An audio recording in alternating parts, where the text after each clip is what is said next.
Hello number ones, welcome back to my channel. This is the Metatron speaking. Today we have a little bit of an informal video, and in this video I'd like to talk about quite a few things. Well, first of all, of course, as the title says, we will discuss about my own personal training method and my training routine, if you will, about when I practice martial arts. And of course in this video I would also talk a little bit about the sort of martial arts that I have practiced in my life, and a little bit more in details on why, how, when and where I practice martial arts and why I chose specific and certain styles. But then on the second and third part of this video, I'd like to talk about some really cool things that are going to happen on the Metatron's channel soon. Namely, there will be a big GoFundMe campaign, my first GoFundMe campaign in 4 years of YouTube. I have finally come up with a good project because I really wanted to have a good project. And I didn't want to, just ask for money, but without something serious. And I found a really cool thing. Just to let you know that it will happen. Okay, in this video I'm not going to talk about the GoFundMe campaign. I will have a dedicated video. But let me tell you, just as a little teaser, that we will also have a big samurai giveaway on this channel as well after the GoFundMe campaign. So lots of good things, lots of exciting things. Let's get started.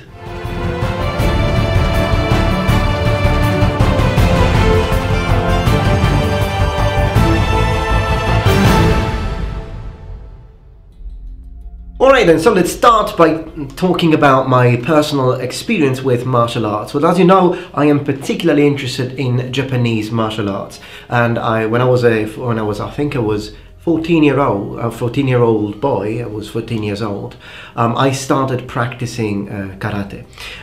As far as karate is concerned, I have practiced two styles, well, three styles actually, technically, because the first style I tried was Shotokan karate, which in Italy is a rather common style, and I'm actually interested, what's the most common style of karate, for example, where you are from? Is it Shitoryu, Goju-ryu, Kyokushinkai, Seido Kaikan? I mean, there are so many different kinds, Kenpo karate perhaps. What's the most common? In Italy, most of the times it's going to be either Shotokan or Shitoryu, I think. So that's the first, that doesn't mean that there aren't other styles. Of course there are many other styles of karate, even in Italy, but I'm talking about the most common kind of dojo that you will find. So I did practice Shotokan karate until I was orange belt, I think. So yeah, I just did white, yellow and orange. And then I changed style and I started practicing Seiryo Kukai. Seiryo Kukai is a Sicilian style of karate. It was created and founded by Maurizio Sciabbica, who is a Sicilian karate instructor and karate master. I think he's 7th or 8th dan of karate, so he's a really amazing teacher and amazing sensei, and if I manage to get in contact with him again, I will do an interview where he will tell us all about his style. Of course, the style he created comes from over 30 years of Shotokan karate, so he has a lot of experience in martial arts. So yeah, I practiced his style as well, got to green belt, because he was my Shotokan karate teacher first, and then he founded his style, and of course we followed him. So I managed to get to green belt, and then I stopped practicing because I moved to England. As I said, I moved to England when I was a teenager. If you want to know more information about this and my personal life, of course, and there is a dedicated video on this channel called My Life, and you can find lots of information. In this video I'd like to just talk about martial arts. So I stopped practicing karate at that time, but while I was practicing karate I also tried other styles. I tried 1 year of taekwondo. It was ITF, because in taekwondo you've got mostly two different styles, ITF and WTF, I think they're called, and yeah, WTF. Now ITF is basically what we see in Olympic taekwondo. So it's a style of taekwondo where you don't really have many blocks, if not in forms, similar to the kata in karate, and you don't really have, I mean, you can punch, but you're only allowed to do one punch, and it has to be to the torso. You cannot punch the face. And most of the times if you see taekwondo practitioners of ITF, particularly when you practice for the Olympics, during the Olympic Games, they mostly kick. That's all they do, to be specific. Whereas in WTF is closer to an actual self-defense martial art. Anyways, I practiced ITF for a year. I got to yellow belt, and then I stopped because I wanted to try Kung Fu. So I did practice 1 year of Wushu Kung Fu, and it was interesting. It was interesting. Although I have to say, although I did like Kung Fu, I must say that I did prefer, and I still prefer, Karate. So that is, I think, my favorite martial art. But Shotokan Karate, which is the one that I did for longer, is not my favorite style. My favorite style, and by the way, when I practiced karate, I practiced it. We went to different dojos, but you know my friend Salvo from Better Call Saul channel, link in the description below, of course. Well, we practiced martial arts together, meaning that we would go to two different dojo, and at that time I was practicing Seiryoku Kai while he was still practicing Shotokan Karate. But we would get together with his brother as well, and we practiced while we were together. It was good fun. It was good fun. He was really good back then, and he still is good. We both need to get, you know, back in shape, but yeah, it was amazing. He would do some really amazing acrobatics, and I hope that he will get fit again so that he can actually start doing those amazing things he could do back in the days. Anyways, so at that point I had tried karate, I had tried taekwondo, I had tried Kung Fu. I thought, or Gong Fu if you want to say the Chinese way. Then I stopped practicing martial arts, and I stopped practicing martial arts from 18 to when I was already 27, 28. That's when I started again, and I started practicing Kendo, which I practiced in Japan for about 3 years, and of course I've got videos on that. You can find links in the description, and I really enjoyed it. It was a very cool sport, martial art sport. It's a little bit in between, and then I thought to myself, well, I'm in Japan, I am going to a dojo, I'm practicing Kendo, I should find a karate dojo. But at that point I had heard about Kyokushinkai, and to be honest, that's the sort of karate I wanted to try. Many people discouraged me from it because they're like, oh, Kyokushinkai is tough, you know, it's full contact. I'm like, yeah, that's why I'm intrigued, you know, that's what I like. So I found a Kyokushinkai karate dojo, and I was living in a little town called Ako. If you heard of the tale of the 47 Ronin, then that's exactly where I lived, or one of the towns where I lived in Japan. And so I was living in Ako, in the countryside of Japan, and I had to go to another town called Himeji. It's famous because there is a big castle in Himeji, big Japanese-style samurai castle. So I would take a train. It would take, I think, around half an hour, but it was fine. That's where I needed to go. So twice a week, or sometimes 3 times a week, for a year, I went to this Kyokushinkai dojo. I joined Kyokushinkai and I practiced it. I gave it all of myself. Sometimes it was really tough, as you can see from this picture here, but other times it was really, really good, and I could see a big improvement. And of course there are I could see a lot of differences in the training method of Kyokushinkai if compared to even other styles within karate, never mind if compared to taekwondo or kung fu. But it was very interesting, and it was in Japan, surrounded by Japanese. It's sort of good. I'm not saying that there is anything wrong with practicing karate in Europe or in America. You can still get to the exact same level. Absolutely. I mean, if your teacher is legit and you practice hard, it doesn't matter where you practice the style. What matters is how you practice it. But on the other hand, practicing it in Japan really gave me the idea of, you know, I'm in a dream. You know, that sort of. It's cool. It's like a film, to be honest. And they all really liked the idea that I was the only foreigner, non-Japanese person in the dojo, and they really, really were welcoming to me. I have to say that. A couple of times my sensei actually took me to a ramen-ya, so where they make ramen, a ramen restaurant, and he would pay for my dinner, and we would eat together, talk a little bit about Italy, talk about karate, and we would go our ways, and I would get on my train and go back to Ako, get ready for my next day, because I was working at the time while I was practicing karate. So this is my experience with martial arts. I do have a little bit of experience in Katori Shinto-ryu because there is a dojo here in my city, and I could practice not at the dojo but with some people who practice at the dojo, and we could exchange some things. And I found it very interesting. You know, the Katori Shinto-ryu I think is my favorite style of kenjutsu, or definitely is my favorite style of kenjutsu. Now, what about my training routine? So, the way I train in martial arts is, I think both physical training and mental training are fundamental.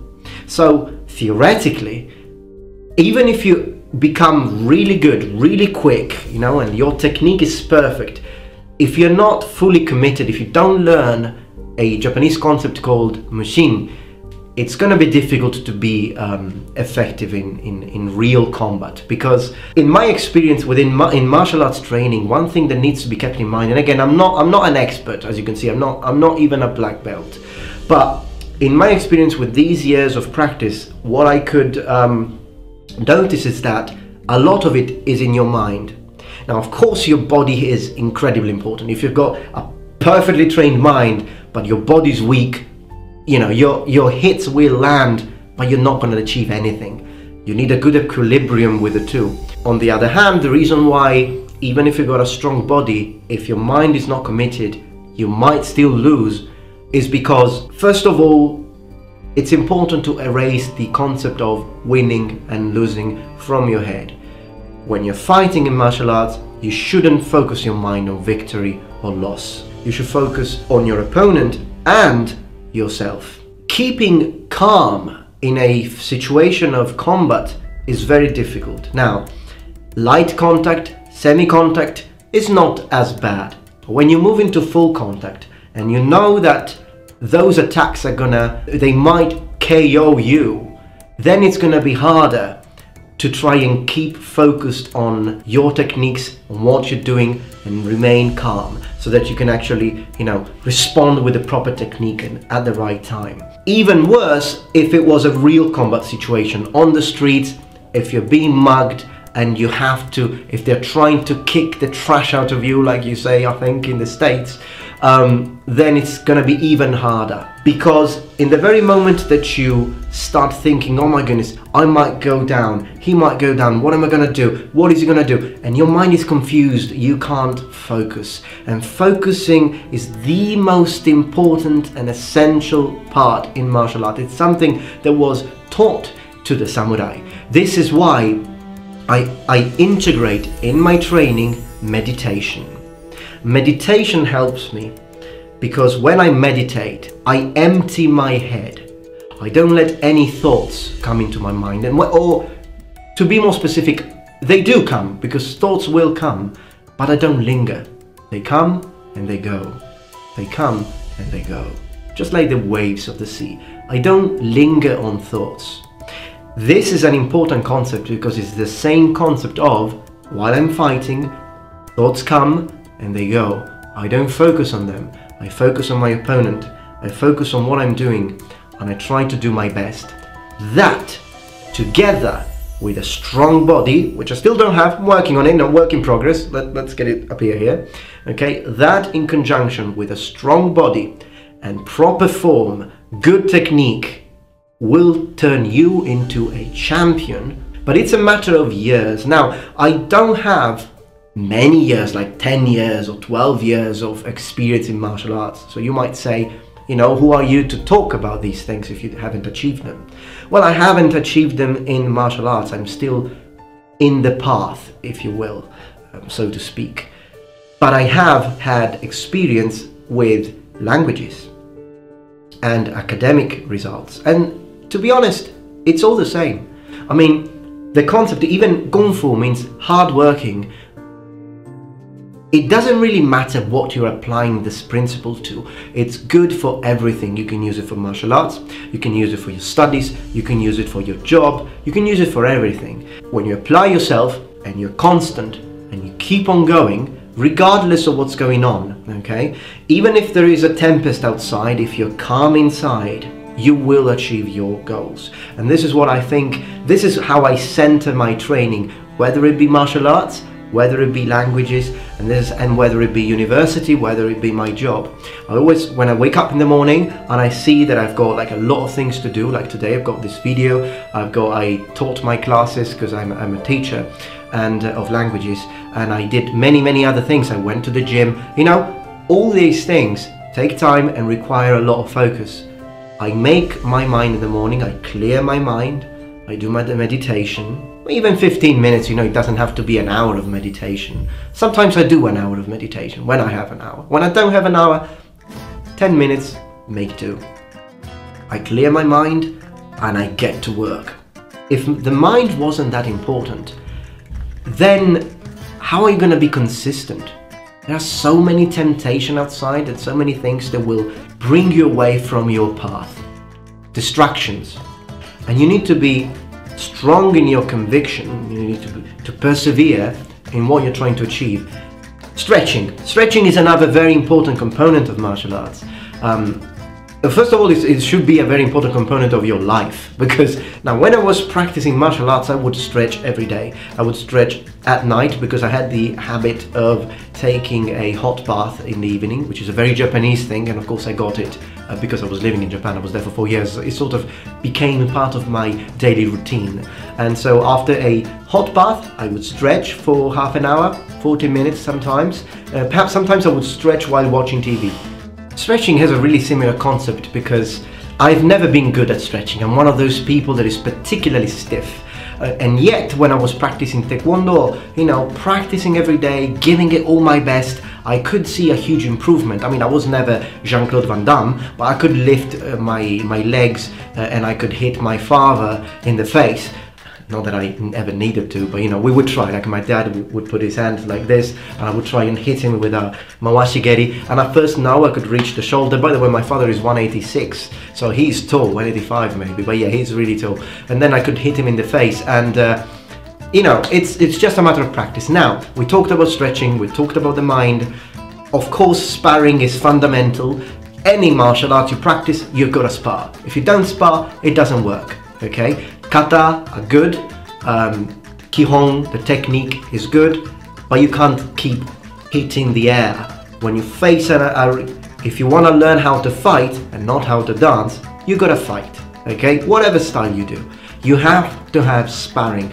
And in my opinion, full contact sparring is better, but it would be good to get there. You know, give yourself a little bit of time. And with all of these aspects, again, the key is consistency. Just keep on doing it.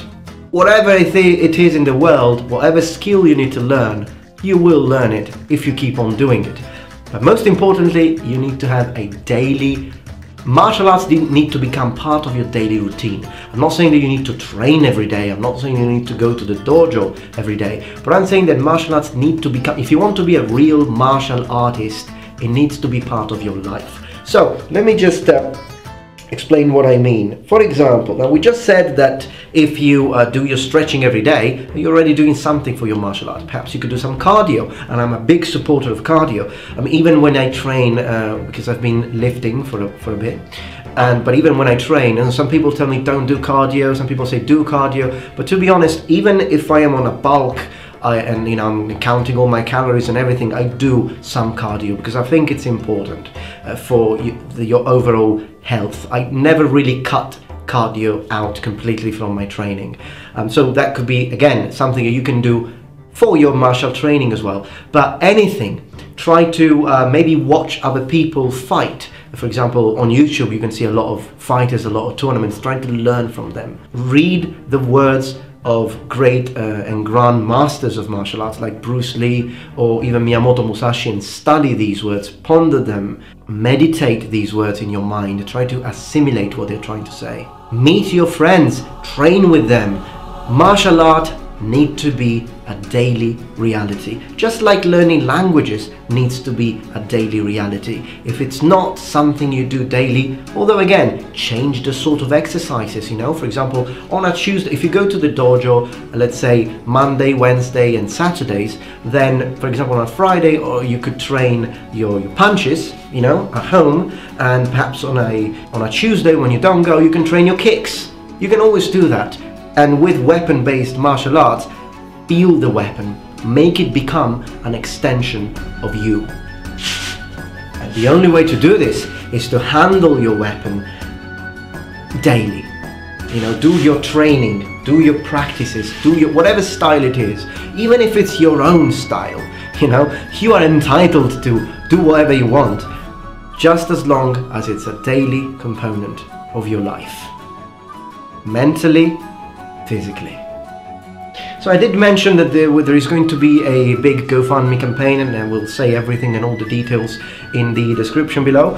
I'm not an expert, I don't really know how to do GoFundMe campaigns, but I'll just try to be honest and transparent and tell you what the project is soon. I just want to organize a few things. But there will be also a giveaway. I will be giving away a lot of things on this channel soon, so stay tuned, because I will explain the rules of this giveaway on a dedicated video, of course, but in the video where I talk about the GoFundMe campaign, I will also give you a little teaser on the giveaway that there will be again on this channel. I thank you always for your support. Today's video was a little shorter than usual, and that's because I had a very long day at work, but as you can see, I'm as fresh as a spring morning, and my daily routine and my daily upload on the channel continues. Thank you for your support. I'll see you tomorrow. I'm gonna make some good videos. I did say that I'm gonna bring up a new series about ancient Egypt and Egyptian gods and mythology and warfare and armors and weapons. I'm really looking forward to that, to share all of that with you. I've been studying. I still need a little bit of study, but I will get it soon on the channel as well. If there is anything you'd like me to talk about, of course, as always, let me know in the description below.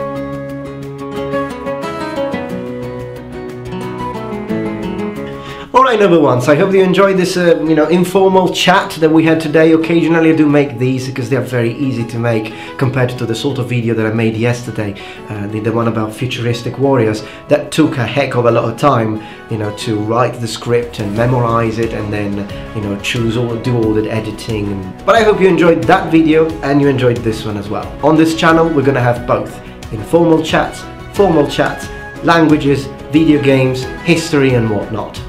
This is me, and this channel sort of reflects the way I am. I'm a very eclectic individual. I like many things and I have many passions. And most importantly, I've got almost 60,000 subscribers, but first of all friends who support me, and for that I am very grateful.